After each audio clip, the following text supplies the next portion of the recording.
Tu vois, quand je vois un ciel pareil, j'ai qu'une envie, c'est de monter dans un avion et de sauter.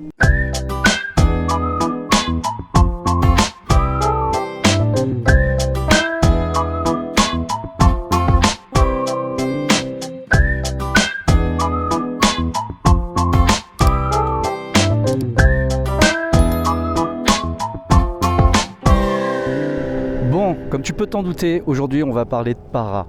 Donc comme je l'expliquais dans ma précédente vidéo, fin 2022, il s'est passé quelque chose. J'ai envie de dire une opportunité. Et si vous ne m'avez pas vu depuis bientôt 2 ans maintenant, c'est parce que j'étais sur un gros projet.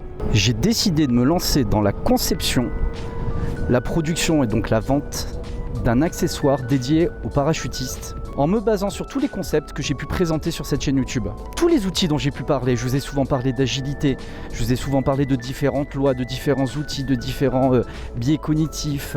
J'ai rien fait de plus que prendre tous ces ingrédients pour faire ma popote avec.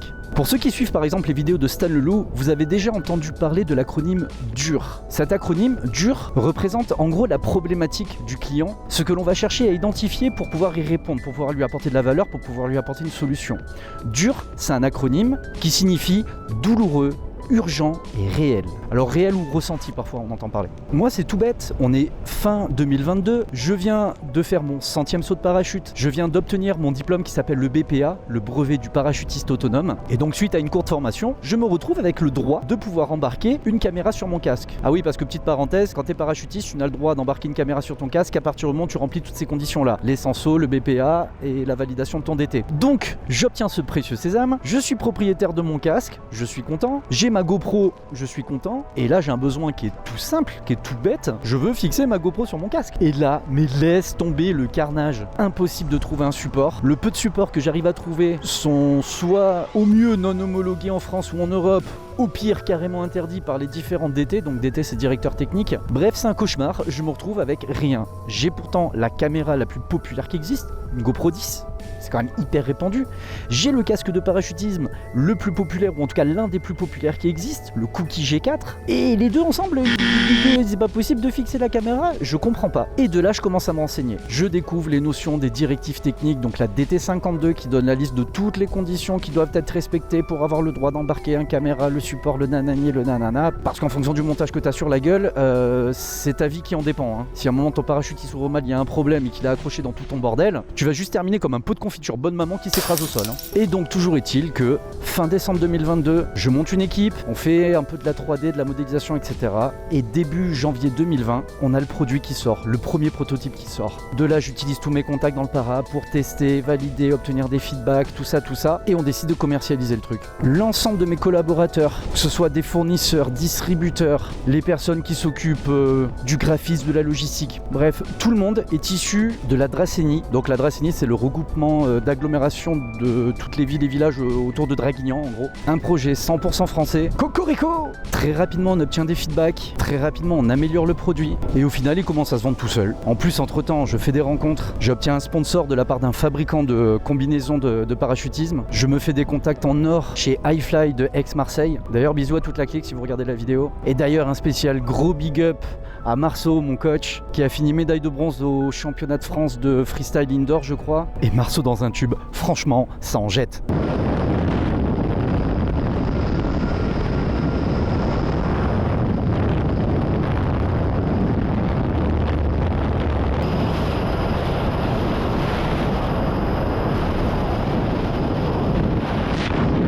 Mais surtout ce projet, en l'ayant monté en suivant les principes de l'agilité, en réfléchissant à un nouveau business model entre toutes les différentes personnes avec qui je travaille, c'est un projet que j'ai pu viabiliser en faisant un investissement vraiment minimum. Et depuis, c'est un business qui roule tout seul. Il n'y a même plus besoin de moi. J'ai tout délégué, j'ai tout externalisé. Je m'occupe plus de rien. Moi, la seule chose que j'ai à faire pour apporter de la valeur au projet, c'est de prendre mon parachute, aller sur une DZ, monter dans un avion et sauter. Mais plus qu'un business en termes de rentabilité, tout ça, c'est des notions qui, perso, je m'en cogne un peu. c'est surtout le plaisir que j'ai eu à monter tout ça. Ça m'a permis d'apprendre qu'est-ce que l'industrie, qu'est-ce que c'est les brevets, d'échanger avec une avocate, de recruter une assistante de gestion pour déléguer toutes ces tâches que j'avais pas spécialement envie de faire. Ça m'a permis aussi de me relancer dans un domaine que j'avais mis de côté il y a 25 ans maintenant, à savoir l'électronique, parce que là on est en train de préparer des modèles avec de l'électronique embarquée. Bref, ça a surtout été avant tout un kiff.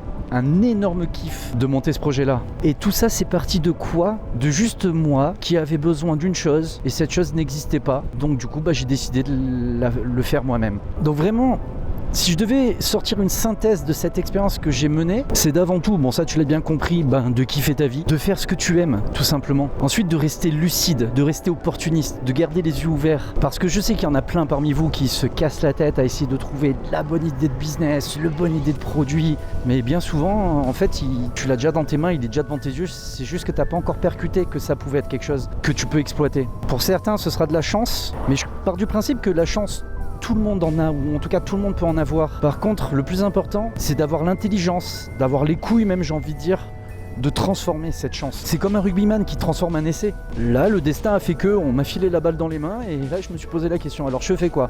Cette balle, est-ce que je la joue, est-ce que je la pose au sol et je laisse quelqu'un d'autre le faire? Eh ben, tu sais quoi? Merde, j'ai eu envie de jouer moi aussi. Ça m'a permis de découvrir plein de situations, d'être confronté à plein de problématiques, de manger la gueule sur plein de sujets, parce que faut pas oublier qu'il faut valoriser l'échec. Et moi, perso, j'adore me planter la gueule sur des sujets parce que ça me permet d'évoluer, ça me permet d'apprendre, d'en tirer des leçons et de devenir quelqu'un de meilleur. Et donc voilà, je me retrouve une fois de plus avec un business en plus, un projet en plus, une idée en plus, une équipe en plus, qui vient se rajouter dans la vaste nébuleuse de mon projet entrepreneurial. Genre moi, un projet, ça va pas ou quoi? Le pire, c'est ça qui est marrant, c'est que oui, des projets, j'en monte plein. Mais j'ai pas vraiment de projet global. Moi, je m'en fous, je vis au jour le jour. Moi, tout ce que je veux, c'est kiffer. Comme disait mon pote chat, je mets du kiff dans ma tirelire. Et vous savez quoi? Le pire du pire, c'est que tous les projets que je monte, je les monte par plaisir. À aucun moment, je ne réfléchis en termes de rentabilité, combien je vais gagner, comment je vais financer, tout ça, tout ça. Je me suis jamais posé ces questions, je me suis juste lancé, j'ai fait. Et le pire, c'est que moins j'essaye, comment je peux dire ça? Disons les choses clairement, faire du fric, et plus j'en fais. Parce que des projets comme ça, j'en ai plusieurs. Et moi, je vois ça comme un agriculteur qui plante une petite graine, qui l'arrose de temps en temps, qui laisse faire, qui laisse vivre. Et puis un jour, quand il retourne dans son potager, il voit tout plein de jolies plantes, plein de fruits, plein de légumes. Alors qu'à la base, tout ce qu'il avait fait, c'était planter une graine. Au début, c'est juste des petits bourgeons, des petites pousses. Et plus ça va, plus ça grossit. Et c'est ça qui est beau avec la nature, c'est qu'il n'y a pas de limite. Du coup, ça me fait penser, je pense que dans la prochaine vidéo, je vais vous parler d'un sujet qu'on a un peu abordé quand je vous avais parlé des croyances limitantes. Mais là, j'ai envie de rentrer dans du concret, j'ai envie de rentrer dans du dur, j'ai envie de vous parler de chiffres. Et donc, je pense que dans la prochaine vidéo, on va parler des plafonds de verre.